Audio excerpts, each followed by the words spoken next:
My wife slept with her lover, filed for divorce, and tried to hide my assets, until she begged in court. My final decision left her completely silent. I'm Callan Smith. I'm 34 now, but this all started when I was 32. For most of my 20s and early 30s, I thought I had it figured out. I had a solid career in logistics with stable pay, good benefits, a decent apartment in the city, and Marissa. We met at a mutual friend's housewarming almost a decade earlier. She was the kind of woman who turned heads without even trying, sharp, funny when she wanted to be, and quick with opinions. At first, I loved that edge. She said exactly what was on her mind with no filter, and I thought that honesty was rare. Over time, I learned it wasn't honesty, it was her way of keeping herself on top. To everyone else, we looked like a power couple. She curated the image like it was her side hustle. Vacations in wine country, matching Halloween costumes. The two of us at brunch with her friends every Sunday. She made sure the pictures always looked perfect. I didn't mind because I was never the type to care about Instagram. But behind all the filters and captions, things were different. She had a way of making me feel small without raising her voice. She'd joke in front of her friends that my job was just warehouse Tetris. If I mentioned wanting kids one day, she'd roll her eyes. Whenever her boss's husband came up, she'd casually point out how much more he earned than me. None of it was explosive, just little cuts that stacked up. I told myself I could live with it. That was my mistake. The cracks started showing clearer on my birthday. I'd gotten her a new laptop a few weeks earlier, something she'd been hinting about for her consulting business. I thought I'd nailed it. At my birthday dinner, in front of friends, she unwrapped it, glanced at the box, and said, "Really? A laptop? That's practical, I guess." Then she turned to Greg, her spin class buddy, and said, "Remember when you got your sister that custom photo book? That's thoughtful." He laughed nervously. I sat there silent, ordered dessert, and thought, she just made my birthday about her gift standards. I didn't say a word that night, but something clicked. 2 weeks later, the company merger hit. My department was axed overnight. I got the HR speech, the severance packet, the handshake, that was it. I texted Marissa the news on the train home. Her reply was, "So what now? You're just going to sit around all day? No call, no we'll figure it out, just that." That night, she didn't come home. The next morning, she walked in carrying 2 iced coffees, both for herself. She put a manila folder on the counter like it was junk mail, divorce papers. "You're dead weight." "I deserve better," she said, then left again. I stood there in the kitchen staring at the papers. Instead of anger, I felt quiet, just a strange clarity. I took the spare key off my ring, set it down next to the folder, and looked around the apartment. Half the furniture was already hers anyway. My name was on the lease, but everything else in that place screamed her. So I packed a bag, a couple of shirts, my laptop, the notebook I'd had since college, and my lifting belt. I called a landlord I knew through work and rented a small month-to-month studio the same day. The new place wasn't much. Peeling paint, a neighbor who vacuumed at midnight, and just enough room for a mattress on the floor, a plastic table, and a pull-up bar in the doorway. But it was mine.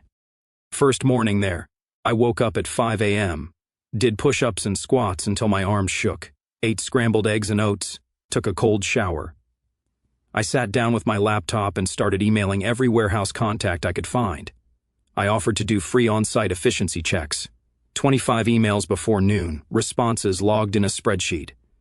That afternoon, Rob came by. He's been my best friend since high school, now a junior associate at a small litigation firm. Bar card barely a year old. He brought over a $30 printer and a stack of file folders. We sat on the floor, and he showed me how to screenshot texts, date stamp them, and print copies. Don't argue with her. Don't reply. Just document. Evidence wins, not emotion. We labeled the first folder Marissa, Communications. Later that night, she texted, "Hope you're okay. No apology, no responsibility, just that." I didn't answer. I screenshotted it, dropped it in the folder, and went back to drafting outreach emails. The studio was dead quiet, but for the first time in years, I wasn't waiting for her to approve or disapprove of what I was doing. It was stripped down, uncomfortable, and weirdly freeing. That was day one. No fights, no speeches, just a decision. She could play her games. I was going to rebuild in silence. The routine stuck. 5 a.m., eggs and oats, cold emails logged in a spreadsheet, study blocks, and the discount gym to close the day. The grind was boring but steady. After about 2 weeks, I finally got a real bite. A manager at a cross-dock warehouse in the industrial district replied. His email was short, We're behind schedule and my guys are complaining. If you think you can help, come by next Tuesday at 9. I spent the next few days preparing. I printed a map of their address, traced the traffic patterns leading in and out, marked potential choke points, looked up the company's shipping volume online, and made a checklist for the walkthrough: door usage, staging area, signage, pallet flow. I kept it simple. Stuff I'd learned from years in logistics written in bullet points. Tuesday morning, I showed up 10 minutes early in plain work clothes. The place looked rough, cracked asphalt, 2 loading doors half blocked by pallets, a line of trucks idling out front. Inside, the break room smelled like burnt coffee and grease. The manager, Tony, was red-eyed and chewing gum hard. "Look, I don't have time for a sales pitch," he said. "Just tell me what's wrong." I walked the floor with him trailing behind. Right away I saw it: staging lanes crisscrossed, doors not labeled, returns stacked in the same space as outbound shipments. Workers were zigzagging pallets back and forth like ants with no map. I timed one guy dragging a pallet from the return pile to the far dock, 7 minutes wasted. Did that 3 times an hour and the whole shift lost hours of labor. I pulled out my notebook and sketched a rough diagram. "You've got returns clogging outbound. Switch this door to returns only. Tape off staging lanes so they don't cross. Label each dock with color-coded signage. That alone cuts the back and forth in half." Tony squinted at the sketch. "You think tape and markers fix this?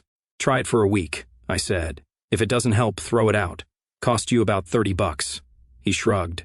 "Fine, send me a write-up." That night I typed a 2-page plan, straight to the point. Page 1, current issues with photos. Page 2, recommended fixes, cost, and expected impact.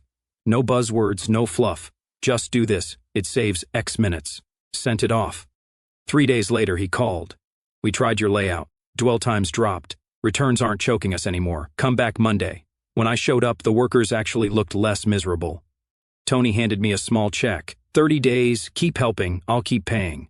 It wasn't a fortune, barely covered rent and groceries, but it was real money earned on my own. I walked out with paper in my pocket, feeling like I'd just landed a Fortune 500 contract.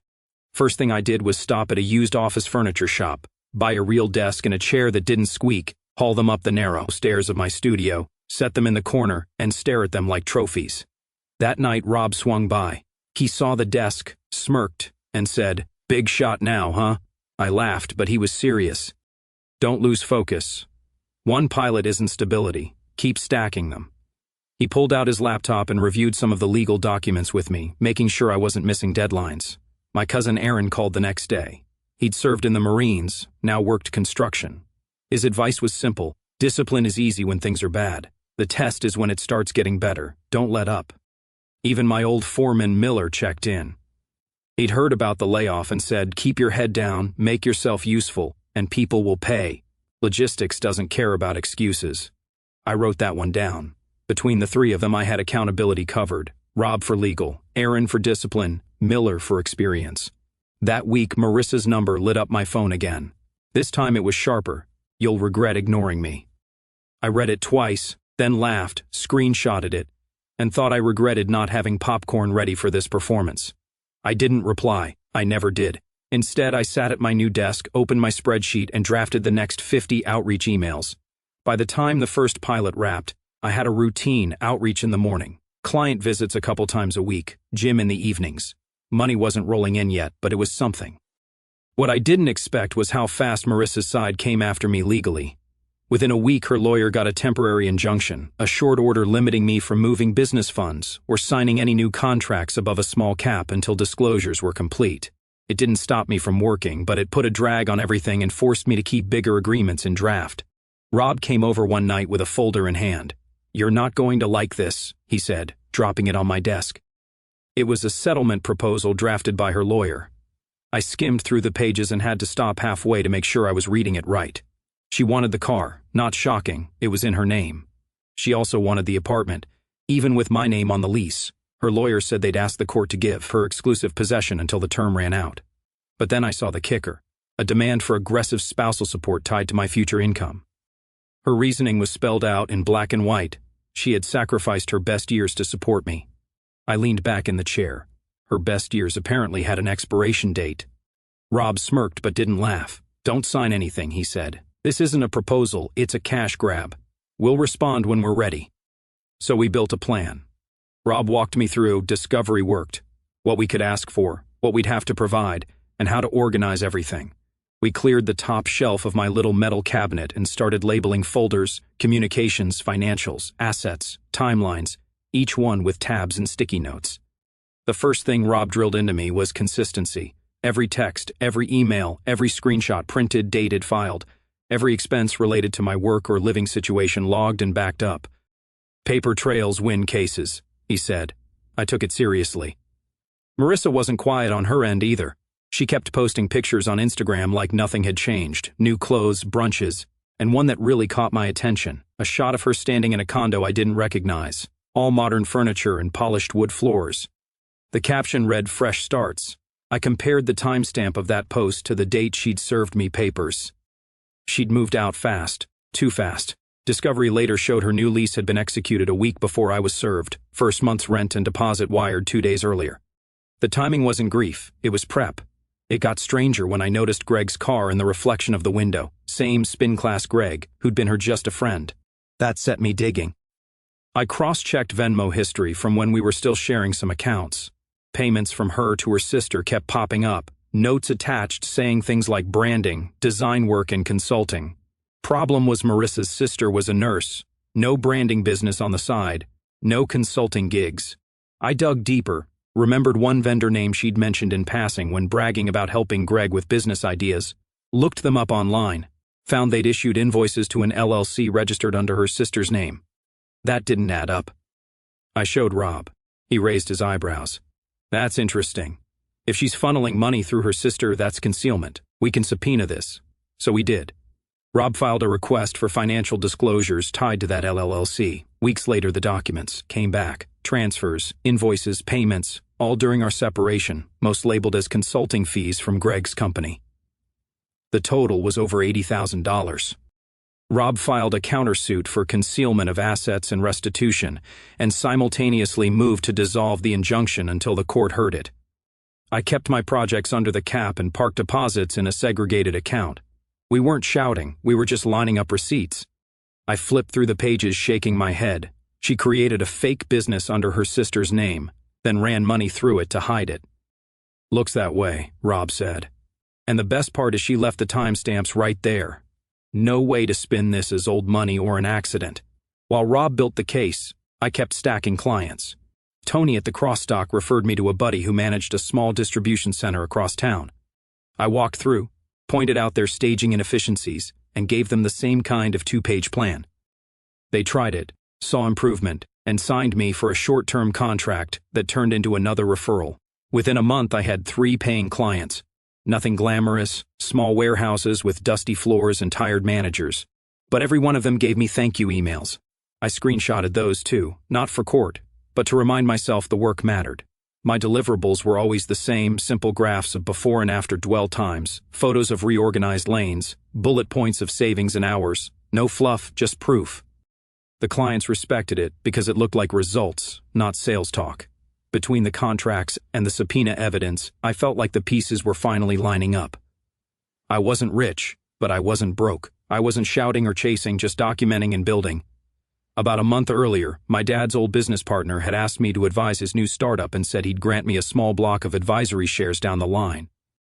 At that point, there was nothing to disclose. No grant, no vesting, just an email and a promise that sounded bigger than it was. A tiny blurb would pop up later and make it look like a windfall, but at the time it was just paper. One night I sat at my desk surrounded by stacks of paper and labeled folders. Rob handed me a fresh binder and said, "Name it." I wrote on the cover in black marker, LLC Inflows. That binder felt heavier than it was. Not just paper, but proof. Proof she'd lied. Proof she'd tried to game the system. Proof I wasn't crazy for suspecting. I slid it onto the shelf next to the others, row by row, tab by tab. The case was taking shape. For the first time since she'd walked out with iced coffees and divorce papers, I felt like I wasn't playing defense anymore. When you're buried in paperwork, you end up finding things you didn't know you still had. That's how the therapy recordings came back into play. About a year before the split, Marissa had pushed us into couples counseling. She framed it as preventive maintenance, the kind of thing all serious couples supposedly do. I agreed because at the time I thought maybe an outside perspective could help. The sessions were with Dr. Lanning, an older guy who spoke softly and had a way of making long silences uncomfortable. He structured things differently than I expected. Some sessions joint, both of us in the room, other times he split them. Half an hour with me, half with her. He said it gave him a better sense of how we each saw the relationship. On top of that, he recorded everything. At the start, he explained it. Both of you will get access to these audio files afterwards so you can reflect between sessions. We nodded and signed off. After every meeting, he'd email us links. At the time, I barely touched them, but being the type who saves everything, I threw them into a cloud folder, then forgot about them. Months later, while building binders for Rob, I stumbled onto that old folder, 6 files, each about an hour long. I clicked one out of curiosity, headphones in, and started listening. The first few minutes were standard therapy talk, me explaining stress at work, her talking about wanting more ambition from me. Then the audio shifted. It was one of her solo sessions. I recognized the cadence in her voice, calm, not emotional, like she was talking through a business plan. I just need him to look like the bad guy so I can walk away with everything, she said. There was a pause, then Dr. Lanning's voice. So you've already decided you want to leave the marriage? Yes, she said. I've decided, but it'll go better if he looks like the problem. That way I get the apartment, the car, and sympathy. I froze. I remembered being in the waiting room for that half hour, probably scrolling my phone while she said it. I hadn't heard it live. Now, listening months later, it felt like a puzzle piece snapping into place. Back then, if I'd known, maybe I would have reacted differently. But in that moment at my desk, I didn't yell, didn't throw the headphones. I just sat there staring at the floor and thought, so it really was a plan. Not stress, not miscommunication. A plan. I marked the timestamp, replayed it twice, then emailed it to Rob with the subject line "Listen at 4211." 5 minutes later, my phone lit up. Holy hell, Rob said. She admitted it. She literally mapped it out. Yeah, I said. Rob was already in lawyer mode. These were provided to both of you? Yep, same links. Both of us had access, and I still have the originals in my cloud untouched. That means chain of custody is clean, he said. Next step is verifying with the therapist.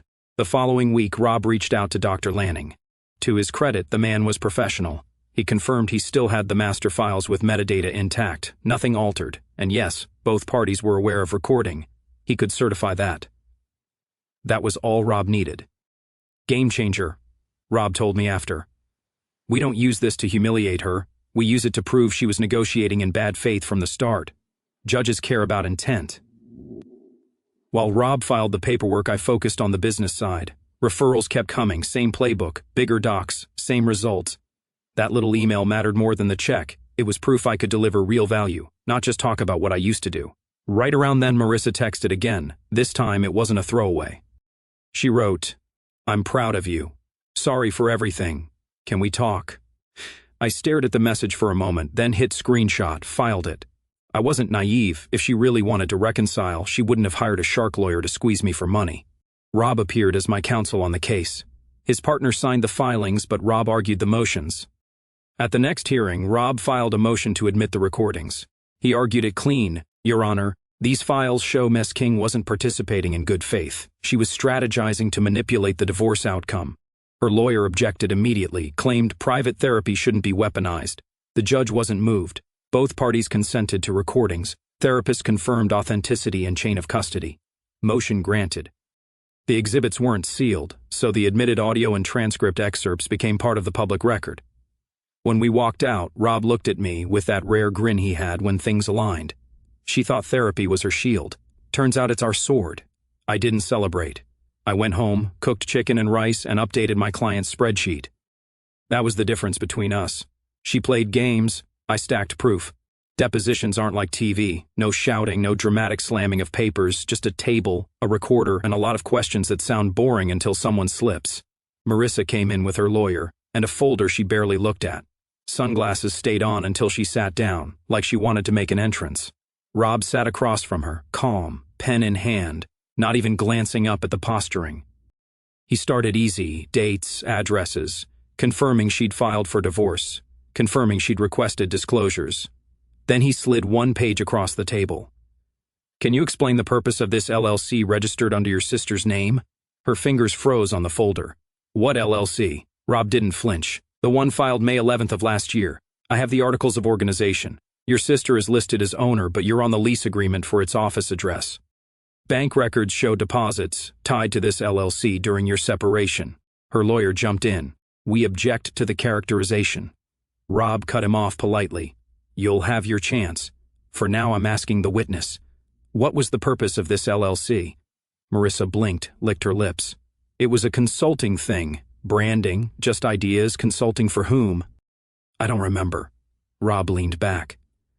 You don't remember receiving over $80,000 in payments labeled as consulting fees from Greg Harlan's company during the separation?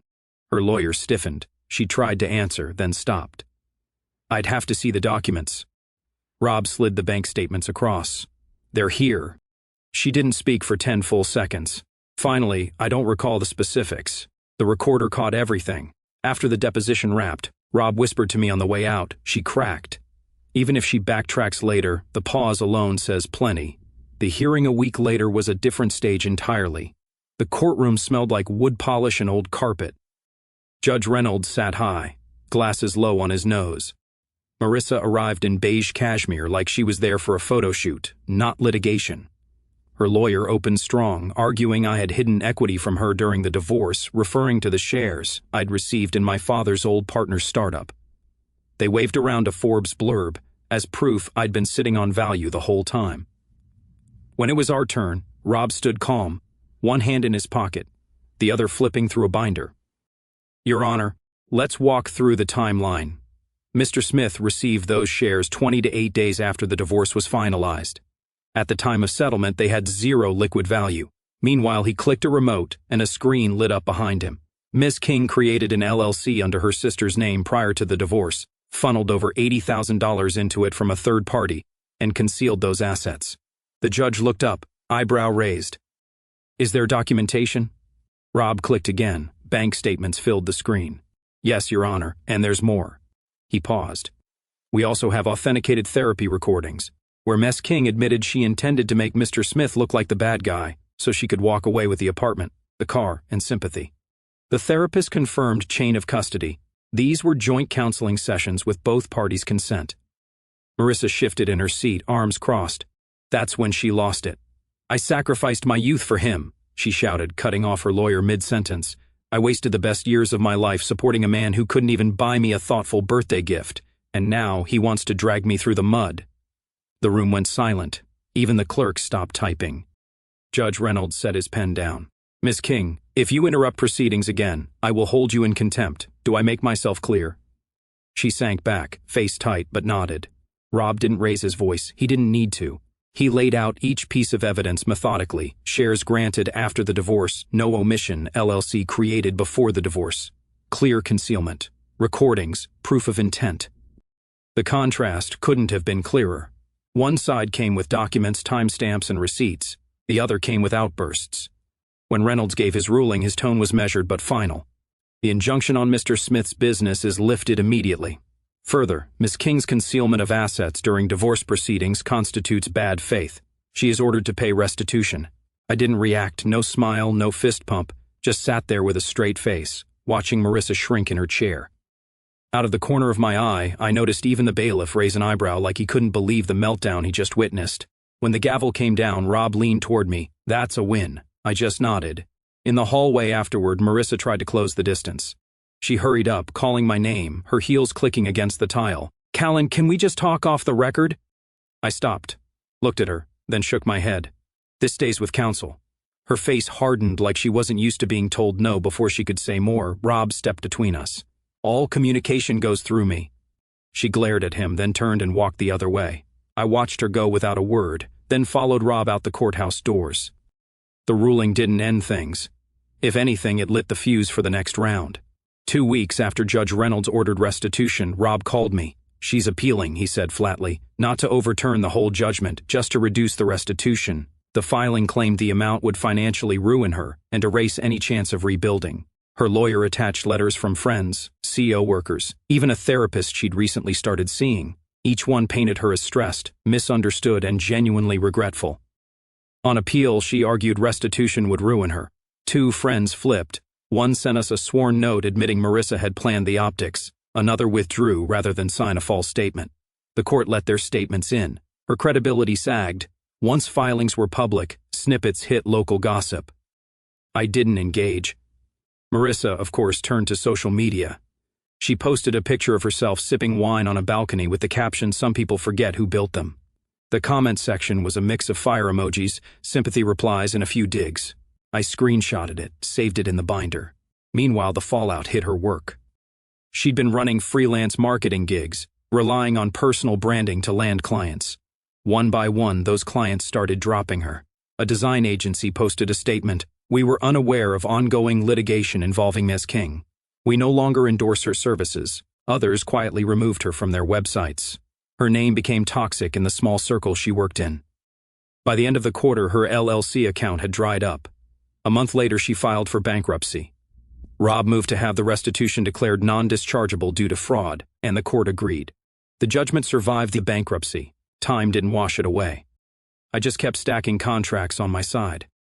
By then, I had 4 steady clients, enough cash flow to think about expansion, and the first donation pledge to a foundation I was setting up in my dad's name, something to support underprivileged teens interested in logistics and tech.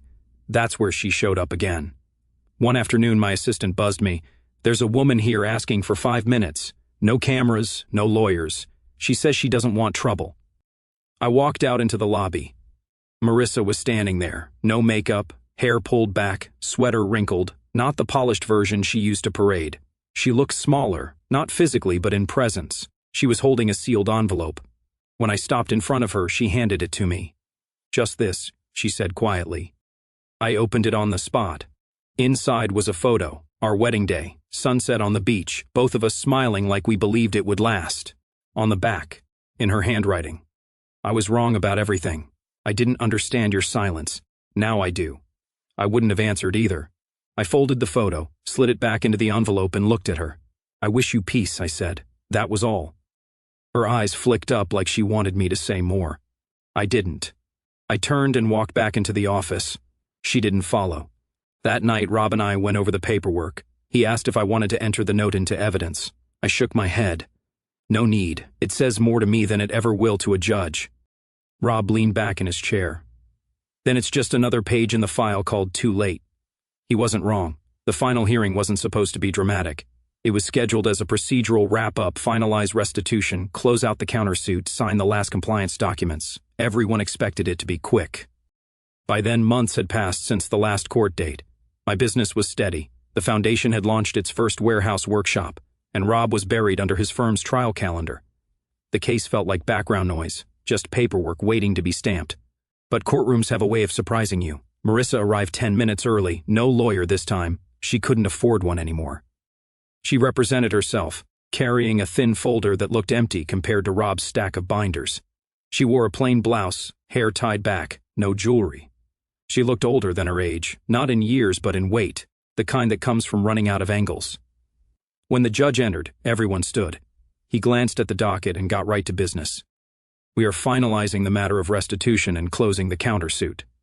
Ms. King, you are here voluntarily, correct?" "Yes, Your Honor," she said quietly. "Mr. Smith," I nodded. Rob confirmed there were no new motions. The judge looked satisfied. "Very well. Unless there is further input, we will move to close." That's when Marissa raised her hand. "Permission to speak?" The judge sighed but waved her forward briefly. She turned, not to him but to me. Her eyes locked onto mine like the whole room had disappeared. "I know I've lost," she started. "I know I deserve what's happened. Maybe not the way it happened, but the outcome. I just need you to know something, not for court, not for money, for me. When we met, I really did love you. I thought we'd be the couple that makes it, but life happened. Stress, jealousy, my own insecurities. I blamed you for everything. I thought you were holding me back." Her voice cracked.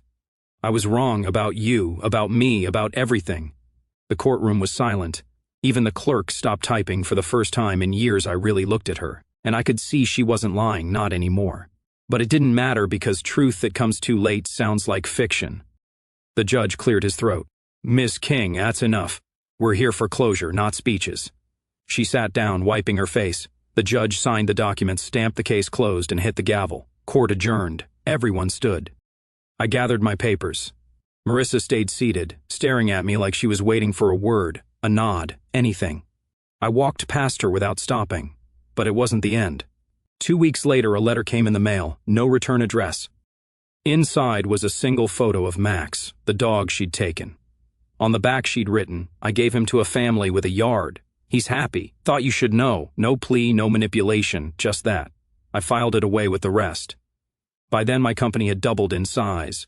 We'd secured steady contracts with regional distributors, and I incorporated and took the CEO title. The foundation grew alongside it. On Saturdays we ran warehouse workshops for teenagers, teaching them the basics of operations, efficiency, and leadership. It was the kind of work my dad would have been proud of. Months later, I was leaving the foundation office one evening when I saw her waiting outside. She looked thinner, tired, holding a worn handbag like it was armor. "Callan, please," she said, stepping forward. 5 minutes. I glanced at Rob, who was walking out with me. He looked at me as if to say, "Your call." I nodded for him to hang back. She started soft. "I can't undo what I did, but I miss who we were. I miss us. I don't want money. I don't want anything, just a chance to talk. Please." Her eyes welled up. For a moment I stayed silent. Then she reached out, whispering, "I'd do anything to fix this." I finally spoke. The time to fix it was when you still had it. Her face crumpled, but just as quick the softness shifted. Her voice hardened, sharper, almost angry. "You think you're perfect now? You think all this success makes you better than me? Don't forget I made you. I built you up when you were nothing. Without me, you'd still be in some dusty warehouse moving pallets." I tilted my head, "And yet here we are." Her mouth opened, then shut. She looked at me for a long second, like she wanted to scream or beg again. But nothing came out. Finally, she turned and walked away. I didn't follow. That was the real ending, not the court gavel, not the stamped documents. This, her begging, then flipping back to entitlement. It was the last reminder of who she really was. The truth is, she didn't miss me. She missed control, the version of me who bent whenever she blinked. That man was gone. I went back inside, locked up, and drove home. Elise called while I was on the road.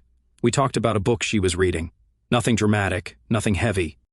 And I realized that was the real win. Not court rulings or contracts, but peace. Sometimes I think about Marissa, not with hate, not with longing, just awareness. She's out there somewhere starting over. Maybe she'll heal, maybe she'll repeat the same cycle. I don't know, and I don't check. Because closure isn't something someone else gives you. It's the silence you choose to keep.